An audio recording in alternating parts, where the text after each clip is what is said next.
ठीक हूँ। कैसी चल रही है प्रिपरेशन आपकी? अच्छी चल रही है।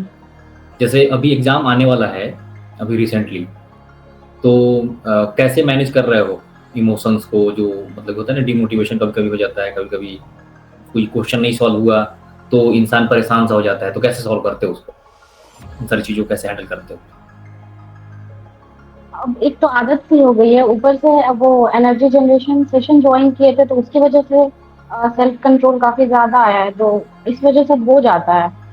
और तो पेशेंस रखते हैं, अब नहीं होते बहुत ज्यादा परेशान। मतलब पहले होते थे, अब नहीं होते हैं। हाँ। एनर्जी जनरेशन सिस्टम के बाद नहीं हो रहा है, ठीक है।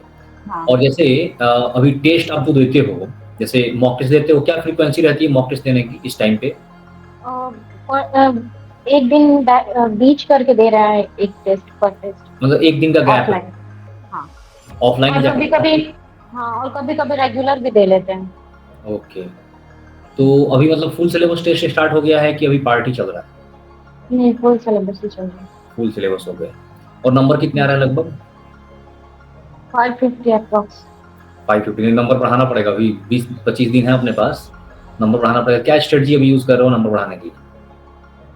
सर, फॉर्मूला वही। बुक बना रहे हो क्या आप? मिस्टेक नोटबुक, है ना? हाँ, मिस्टेक हाँ, ये नोटबुक सारी है। चीज़ों में हमें दिक्कत आ रही है।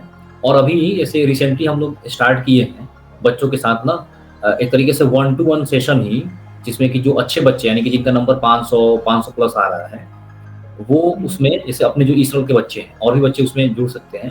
वो अपने पर्सनल प्रॉब्लम को बता सकते हैं कि सर मुझे ना, जैसे कि मान लो एक बच्चा कल मीटिंग लिए थे हम लोग, उसमें उसने बताया कि उसको सॉल्ट एनालिसिस में दिक्कत आ रही है। सॉल्ट एनालिसिस चैप्टर जो नया ऐड हुआ है ना, उसमें दिक्कत आ रही है। अच्छा, दूसरी चीज़ उसको सॉलिडिटी वाले आयनिक इक्विलिब्रियम में जो है उसमें हाँ। दिक्कत आ रही है, ठीक है। कुछ क्वेश्चंस बफर के होते हैं, उसमें थोड़ी-सी दिक्कत आ रही है आइडेंटिफाई करने में कि ये सॉल्यूशन बफर होगा कि नहीं, है ना? Yes, yes. तो अब उसके लिए क्या करेंगे हम लोग ना, एक एकदम 1 टू 1 सेशन ही रख लेंगे। मतलब उन बच्चों के लिए, उनको तो ज़्यादा दिक्कत रहता नहीं है, तो ऐसे ही ज़ूम पे या गूगल मीट पे 1 टू 1 सेशन रख लेंगे और फटाफट से उसका वहीं पे डाउट क्लियर कर देंगे, ठीक है? तो एक काम हम लोग ये कर रहे हैं अपनी तरफ से। और आपने कुछ आइडेंटिफाई किया है कि बार-बार कौन से टॉपिक्स ऐसे हैं जिसमें दिक्कत आ रही है? यस सर, है कुछ ऐसे टॉपिक्स जिसमें मिस्टेक्स होती रहती हैं, बहुत ज्यादा ध्यान देने की जरूरत पड़ती है। वैसे ही जैसे कि आपने बताया बफर सॉल्यूशन वगैरह, तो इन सब में आती है दिक्कतें। हुँ। बफर सॉल्यूशन की वजह से उसमें आइडेंटिफाई करने में मेन दिक्कत आ रही है। जैसे आइडेंटिफाई अगर हो हाँ, गया कि बेसिक बफर है, आइडेंटिफिकेशन। तो इंसान फार्मूला लगा हाँ। लेगा। हाँ। बेसिक बफर है तो फार्मूला लगा लेगा। एक चीज़ और दिक्कत आती है हाइड्रोलिसिस वाले पार्ट, वो पता नहीं चलता कि कौन-सा सॉल्ट है या हाइड्रोलिसिस कब होगा, हाँ। ठीक है? तो अच्छा, और जैसे फिजिक्स में बच्चों को काफ़ी दिक्कत होती है, तो फिजिक्स का क्या स्ट्रेटजी है आपका, फिजिक्स पढ़ने में? फिजिक्स में तो फॉर्चुनेटली एक बहुत अच्छे टीचर मिल गया है, तो उसमें तो मतलब ज्यादा प्रॉब्लम नहीं होती है। वही क्वेश्चंस लगाते हैं, कॉन्सेप्ट क्लियर रख करके क्वेश्चंस लगाते हैं और बस हो जाता है। हुँ, ठीक है। हाँ। और और उसमें भी बस ना न्यू लैंग्वेज में प्रॉब्लम होती है। जैसे लैंग्वेज तरह तरह के अजीबो गरीब देते हैं, तो उसमें थोड़ा आइडेंटिफाई करना मुश्किल होता है कभी कभी कि कौन सा फॉर्मूला अप्लाई होगा यहाँ पे। हुँ, हुँ।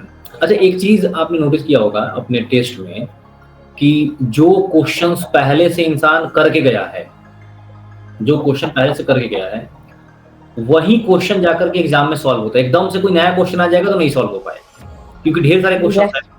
अच्छा, रिवीजन कितनी बार आपने कर लिया है टोटल? रिवीजन हुँ, इसे काउंट तो नहीं किया है, मतलब 3 बार हो गया होगा, 2-3 बार। 2-3 बार। और लगभग लगभग टेस्ट जब देते हैं तो उससे पहले कभी शॉर्ट ड्यूरेशन का जो क्विक रिवीजन होता है वो कर लेते हैं। हुँ, हुँ, हुँ। हाँ। ठीक है, परफेक्ट। मतलब रिवीजन बार-बार होते रह रहा है, कहने का मतलब यही है। Yes sir, yes. ठीक है। हाँ, बच्चे कई बार ना रिवीजन काउंट नहीं करते हैं, बट रिवीजन जितनी बार आप टेस्ट देते हो ना, जितनी बार भी आप कॉपी देखे, जितनी बार टेस्ट दिए, वो सब रिवीजन में ही काउंट होता है। Yes sir. अच्छा, दूसरी चीज़ जैसे मान लो कि अभी स्कोर जो है आपका 550 के आसपास आ रहा है, 560, 570 के आसपास आ रहा है। तो उसको बढ़ाने के लिए आप जैसे मिस्टेक मिस्टेक नोटबुक बनाया करो। उससे अब आइडेंटिफ़ाई कर लो इस टाइम में कि हमें ना ये टॉपिक्स जो हैं, अभी ठीक कर लेते हैं। देखो, ये जो बात मैं बता रहा हूँ, ये कोई बच्चा जो है जिसका 300 नंबर आ रहा है, 350 आ रहा है, 400 आ रहा है, उसके लिए एप्लीकेबल नहीं है। क्यों नहीं है? क्योंकि उसके ना कई सारे ऐसे चैप्टर्स ही होंगे जिसमें डाउट आ रहा है उसको। चैप्टर्स में, नॉट टॉपिक्स, चैप्टर्स में डाउट आ रहा होगा। और बहुत सारे बच्चे ऐसे भी होंगे जिनको अभी इस टाइम पे बैकलॉग ही लगा होगा। तो बहुत सारे बच्चे जैसे डिस्ट्रैक्टेड रहते हैं इस बात को लेकर के कि नहीं होता है, कुछ तरह का सब यूट्यूब पे, can I crack NEET in 1 month, ठीक है। Yes sir. तो ये चीज उसके लिए है जो ऑलरेडी ढंग से पढ़ा हुआ है। जैसे रिवीजन तो वही करेगा ना जो एक बार देखा तो है, जिसके पास विजन तो है तभी तो रिवीजन करेगा उसको, नहीं yes sir, yes sir, revision करेगा। एग्जैक्टली। तो पहले जरूरी है ढंग से पढ़ना। अगर कोई नहीं पढ़ा है, जैसे मान लो किसी को 100 नंबर आ रहा है, किसी को 150 200 नंबर आ रहा है, इसका मतलब है कि अभी ढंग से नहीं पढ़ा है, उसको अभी बहुत पढ़ने की जरूरत है। हो सकता है कि उसको डेढ़ मतलब कि 1-2 अटेम्प्ट और लग जाए। नीट का एग्जाम किसी को ये लगता है कि बहुत आसान है, ऐसा नहीं है। जैसे ये जानते हो साला, मैं इसलिए भी ये पॉडकास्ट बना रहा हूँ बच्चों के लिए, ताकि उनको एग्जैक्टली पता चले कि वाकई में कितना समय देना पड़ता है।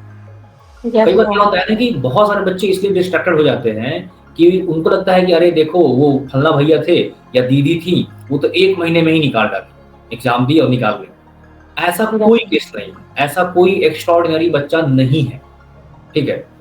सब किसी को समय देना पड़ता है। जैसे मैं गॉड गिफ्टेड माइंड की बात नहीं कर रहा, मैं बिल्कुल एलन मस्क के बारे में बात नहीं कर रहा, मैं जेफ बेजोस के बारे में बात नहीं कर रहा, मैं नॉर्मल इंसान के बारे में बात कर रहा हूँ, जिसको हम लोग, जैसे मैं एज ए टीचर पढ़ाता हूँ जिन बच्चों को, उनके बारे में बात कर रहा हूँ, है ना, जो बच्चे हम लोग से पढ़ने आते हैं। तो मुझे तो कोई आज तक एक्स्ट्राऑर्डिनरी बच्चा नहीं मिला है, आज तक नहीं मिला, ठीक है। मतलब ये सच्चाई है, नहीं मिला।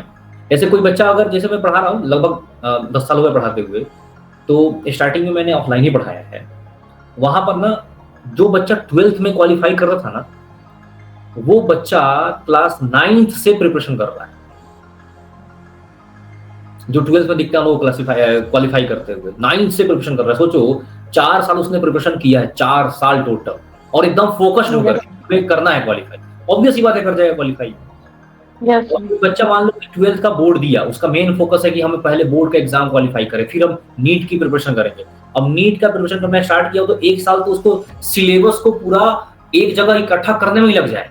नोट्स बनाना है, क्वेश्चन सॉल्व करना है, और रिवीजन नहीं कर पाएगा। मेन दिक्कत है नीट के एग्जाम का, सबसे मेन की है रिवीजन।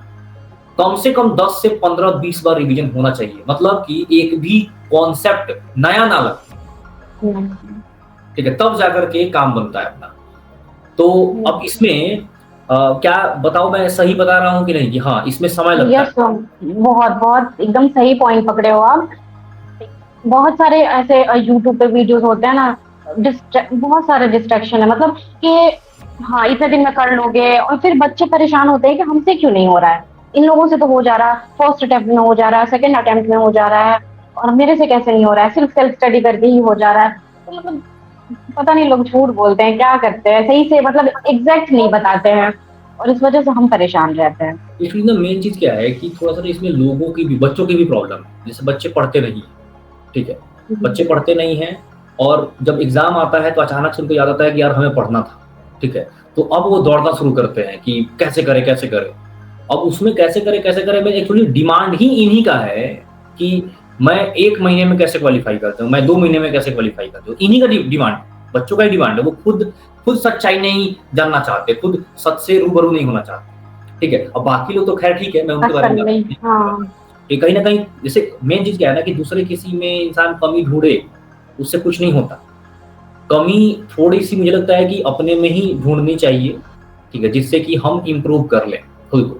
तो कभी बच्चे नए होते हैं ना, तो उनका विजन इतना क्लैरिफिकेशन वाला नहीं होता है कि मतलब इन सारी चीजों को समझ सके, और वो जाते हैं, अब तो सोशल मीडिया का जमाना हो गया, वहां जाते हैं कुछ सजेशंस लेने के लिए, और उन्हें सजेशंस के तौर पे ये सारी चीजें मिलती है जो गुमराही कर देती है।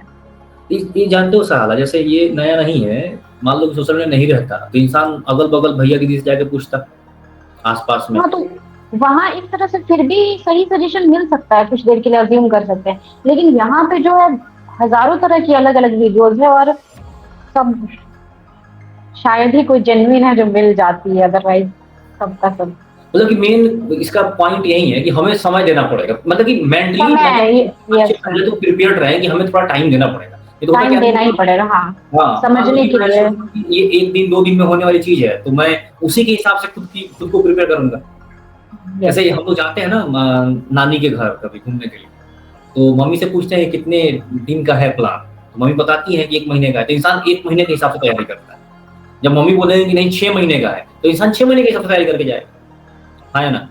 तो यहाँ यस सर। पर जैसे मैं फ्रैंकली बता दूँ, कोई बच्चा अगर 12th पास आउट है, बोर्ड का एग्ज़ाम दिया है, नॉर्मल बच्चा है, 80% 90% नंबर आए हैं उसको, तो उसको डेढ़ 2 साल समय तो देना ही पड़ेगा नीट के प्रिपरेशन में, तब जाकर क्वालीफाई करेगा। Yes sir. ये फैक्ट है। जैसे अब मैं इस टाइम पे इसलिए बोल रहा हूँ, जैसे कितने बच्चे होंगे ना कि सर इस टाइम पे डिमोटिवेट कर रहे हैं। डिमोटिवेट नहीं कर रहा, इस टाइम पे रियलिटी बता रहा हूँ। जैसे अब एक चीज़ यहाँ पर ध्यान देने वाली बात है कि साला आपको नंबर आ रहा है 550 नंबर, तो आपको आइडेंटिफ़ाई करना है सबसे पहले तो उन टॉपिक्स को जो कि आपने कर लिया है, जिसमें फ्रीक्वेंटली क्वेश्चंस नहीं बन रहे हैं, गलत हो रहे हैं। ठीक है? एक तो गलत हो रहा है, दूसरा क्वेश्चन हो सकता है कि बन ही नहीं रहा है। उस टॉपिक को आइडेंटिफ़ाई करके अगर हम ठीक कर लेते हैं, तो 100 नंबर बढ़ाना है। 100 नंबर बढ़ाने का मतलब कि हमें और क्या करना पड़ेगा? लगभग 20-25 क्वेश्चन और सॉल्व करने पड़ेंगे। लगभग 25 क्वेश्चन सही करने पड़ेंगे और एक्स्ट्रा। 25 ही नहीं बोलो 30 क्वेश्चन सही करने पड़ेंगे। तो पहले तो ये आइडेंटिफ़ाई करना पड़ेगा अपने को कि बायो में ज़्यादा गलत हो रहा है, केमिस्ट्री में हो रहा है कि फिज़िक्स में हो रहा है और किस टॉपिक में हो रहा है। उस टॉपिक को हमें पकड़ना है और उसको सही करना है। जैसे इस टाइम पे अगर किसी को 550 नंबर आ रहा है, 500 550 नंबर आ रहा है जिसको, 500 प्लस जिसको नंबर आ रहा है, उसको सब्जेक्ट से रिलेटेड कोई दिक्कत नहीं है, यानी कि उसको फिजिक्स में दिक्कत नहीं है, केमिस्ट्री में दिक्कत नहीं है, बायो में दिक्कत नहीं है। दिक्कत है उसकी कुछ टॉपिक्स में। तो उस टॉपिक को टेस्ट के थ्रू एनालाइज करना है, मतलब आइडेंटिफाई करना है, आइडेंटिफाई करके उसको ठीक करना है। चाहे उसको टीचर का हेल्प लेना हो या किसी अदर सोर्स का हेल्प लेना हो, ले करके उसको ठीक करना है।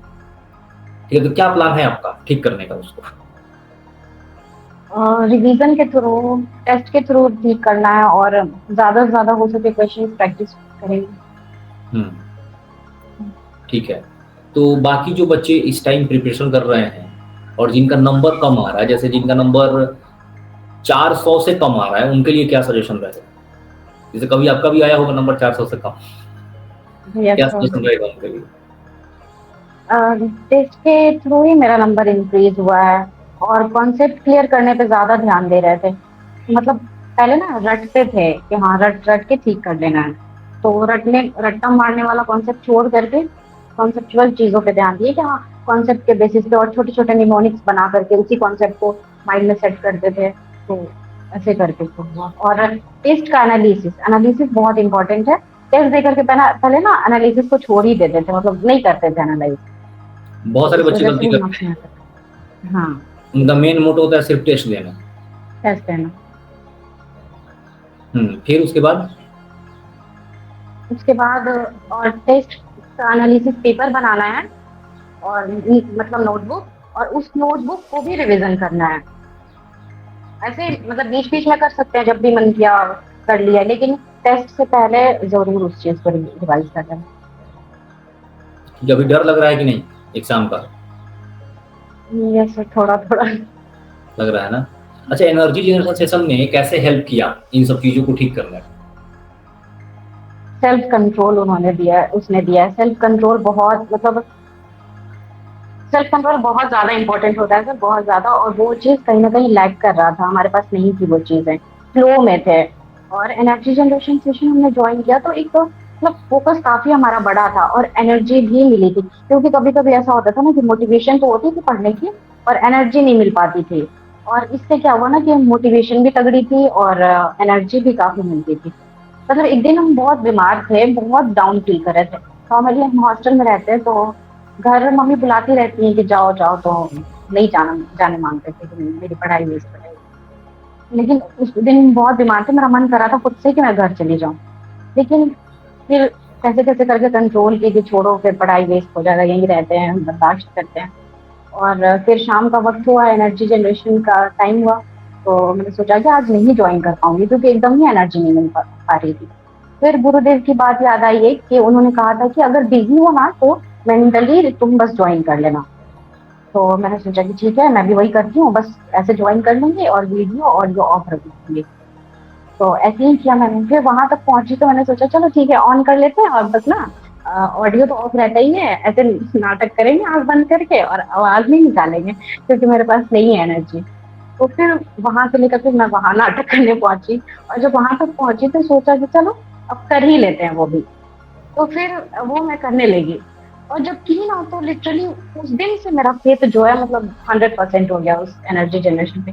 कि वो करने के बाद मेरा एनर्जी इतना ज्यादा आ गया, मतलब शौक थे कि हम तो कोई ना ही मेडिसिन लिए ना ही कुछ किए हैं और अपना ख्याल भी उतना नहीं रखते हम, और कुछ स्पेशल नहीं किए थे, बस वही उसी के जस्ट बाद से बहुत अच्छी खासी एनर्जी आई मेरे अंदर। तो मेरा फेथ बहुत ज्यादा उस पर स्ट्रांग हो गया था उसी वक्त से। जैसे फिर मैंने सारे सोचना कि बच्चों में इसको ना, कभी नहीं सारे बच्चों छोड़ना। में चीज़ मैं देख रहा हूँ, सब बच्चों में एक चीज़ तो कॉमन है कि अब जिन्होंने 1 महीने रेगुलर कर लिए हैं, कंप्लीट कर लिए 1 महीने तक रेगुलर कर लिया है, उसके अंदर में ना बहुत अच्छा सेल्फ कंट्रोल आ गया। सबसे मेन चीज़ ये है। यस। यस। नेगेटिविटी बहुत ही कम हो गई। जैसे होता है ना नेगेटिव हाँ। इंसान, जैसे कोई भी चीज़ स्टार्ट करने से पहले, क्वेश्चन सॉल्व करने से पहले ही दिमाग में चलता है कि तुमसे नहीं हो पाएगा। ठीक है, वो भी काफ़ी कम हुआ है बहुत सारे बच्चों को। यस। तो एनर्जी जनरेशन सेशन अगर कोई अटेंड कर रहा है या करना चाहता है तो बिल्कुल करना चाहिए और कंसिस्टेंट रहना है इसमें। जैसे हम लोग हाँ। डेली ब्रश करते हैं, है ना, डेली लगभग नहाने की कोशिश करता है इंसान, अपना कपड़ा साफ करता है एक रेगुलर इंटरवल ऑफ टाइम पे। उसी तरीके से एनर्जी जनरेशन सेशन भी है। जब एनर्जी नहीं रहेगा तो इंसान कैसे काम करेगा, फिर वो कैसे काम सिर्फ प्लान ही करेंगे। करता रह जाएगा, एग्जीक्यूशन नहीं होगा कभी उससे। और दूसरी यस। चीज की मेंटल क्लियरिटी भी आती है, तो आप प्लान भी सही कर हाँ। पाओगे। मेन चीज क्या यस। है, ये इससे जुड़ी हुई चीज है एनर्जी जनरेशन सेशन खोपड़ी हाँ। हाँ। से। Yes sir. तो और वो ये ना नॉर्मल पढ़ाई में तो हेल्पफुल है ही, नॉर्मल लाइफ को बैलेंस करने में बहुत ज्यादा हेल्पफुल है। तो लिटरली सबको ही ज्वाइन करना चाहिए सर, मैं तो यही बोलूंगी। बहुत हेल्पफुल रहा है, बहुत ज्यादा। और ना वो फ्यूचर की बहुत टेंशन होती थी कि मतलब पता नहीं क्या होगा क्या होगा, लेकर सोचते रहते थे। ठीक है, पढ़ रहे हैं फिर फ्यूचर की टेंशन हो रही है, वो सब चीज भी काफी हद तक रिड्यूस हुई है।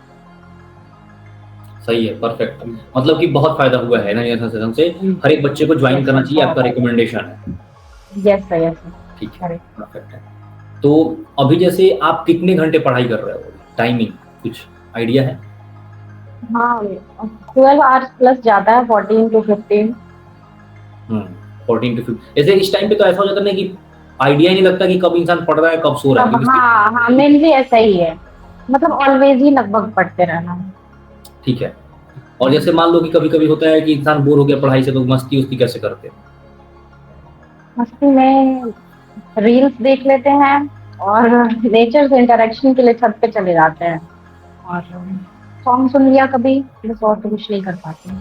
जैसे रील्स कई बार एडिक्टिव होता है काफी, तो उसको कंट्रोल कैसे करते हो? जैसे मान लो कि कोई इंसान, कोई बच्चा 10 मिनट रील देखने गया, वो कब 1 घंटा हो जाता है पता ही नहीं चलता, कैसे करते हो यस कंट्रोल? सर। हाँ, इसके लिए ना टाइमर सेट कर देते थे कि हाँ मतलब जैसे अभी पढ़ाई करते करते थक गए तो लगा कि हाँ चलो फोन यूज कर लेते हैं, या फिर बोर हो रहा है तो फोन यूज कर लेते हैं।